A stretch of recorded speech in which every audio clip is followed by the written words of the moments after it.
Hello guys, welcome back to my channel. আমি মায়া তোমাদের সামনে নিয়ে চলে আসলাম একটা নতুন ভিডিও নিয়ে। কেমন আছো তোমরা? আশা করছি ভালো আছো, আমরাও খুব ভালো আছি। চলে এসেছে একটা মিনি ব্লগস নিয়ে। আজকে একটা নতুন রেসিপি তৈরি করবো, চলো দেখতে থাকো। আজকে বানাবো হলো আমি এগ রোল।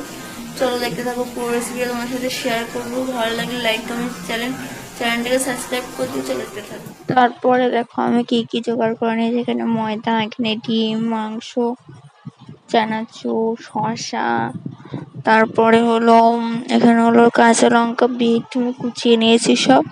তো ময়দাটা ময়াম দিয়ে মেখে নিলাম, মেখে নিয়ে পাঁচটা করছি। আর এখানে 3টে ডিম, দেখলে তো। আমার ডিম ঘরে আনা ছিল না, বাট পরে আমি ডিম আমার দুটো আনতে দিয়েছিলাম। ঠিক আছে, চলো এবার আমি চটপট করে বেলে নিই। দেখতে থাকো ভিডিওটা।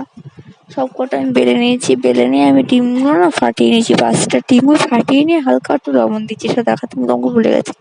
এই রুটিগুলো হালকা করে আমি সেঁকে নিচ্ছি। হালকা করে সেঁকে নিয়ে ডিমটা যখন একটু লবণ দিয়ে একটু ভালো করে করে নিয়ে আজরা করে নিলাম। 5টাই আমার সেঁকা হয়ে গেছে। এবারে আমি কড়াই হালকা করে তেল দেবো, দিয়ে ডিমটা দিয়ে দেবো।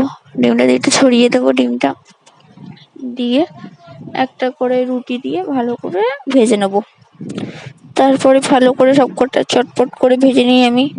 ভেজে নেওয়ার পরে চলো এবার আমি ইয়ে করে নিই। এখানে মাংসটা আমি আগে থেকেই ভেজে নিয়েছিলাম মশলা দিয়ে।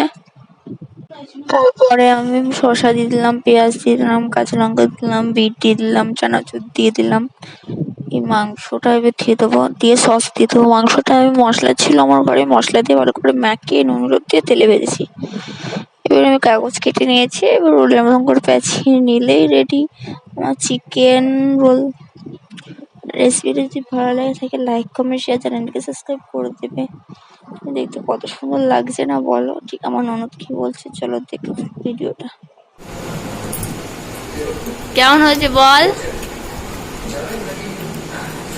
মুখে বল। হেভি। ভিডিওটা যদি ভালো লাগে লাইক কমেন্ট শেয়ার আর চ্যানেলটাকে সাবস্ক্রাইব করে দাও। তারপর দেখা হচ্ছে পরবর্তী